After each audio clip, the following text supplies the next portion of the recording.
తెస్తాం మనోళ్ళు మర్చిపోయింది ఇందిరమ్మ రాజ్యం అంటే ఏందో ఇందిరమ్మ రాజ్యం అంటే ఏంటిది ఎమర్జెన్సీ రాజ్యం పోలీసుల రాజ్యం అణిచివేత రాజ్యం సోషల్ మీడియాలో ఒక పోస్ట్ పెడితే పోలీసోడు ఫోన్ చేస్తాడు వాడిని దొంగలు వాడు ఇడిచిపెట్టిండు పోలీసోడు బీఆర్ఎస్ వాళ్ళు ఎంబడి వాడుడే నేర్చుకున్నాడు పోస్ట్ పెట్టగానే ఫోన్ నేను ఒక్కటే మాటిస్తున్నా మీకు నేను కేసీఆర్ గారు అంత మంచోని కాదు మళ్ళా మన టైం వస్తుంది మళ్ళా బరాబర్ మన టైం వస్తుంది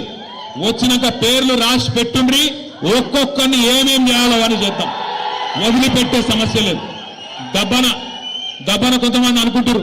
మేము రిటైర్ అవుతాం ఇంటికి పోతాం మమ్మల్ని ఏం బిక్తారు అనుకుంటున్నాము రిటైర్ అయి వేరే దేశానికి పోయినా రప్పించి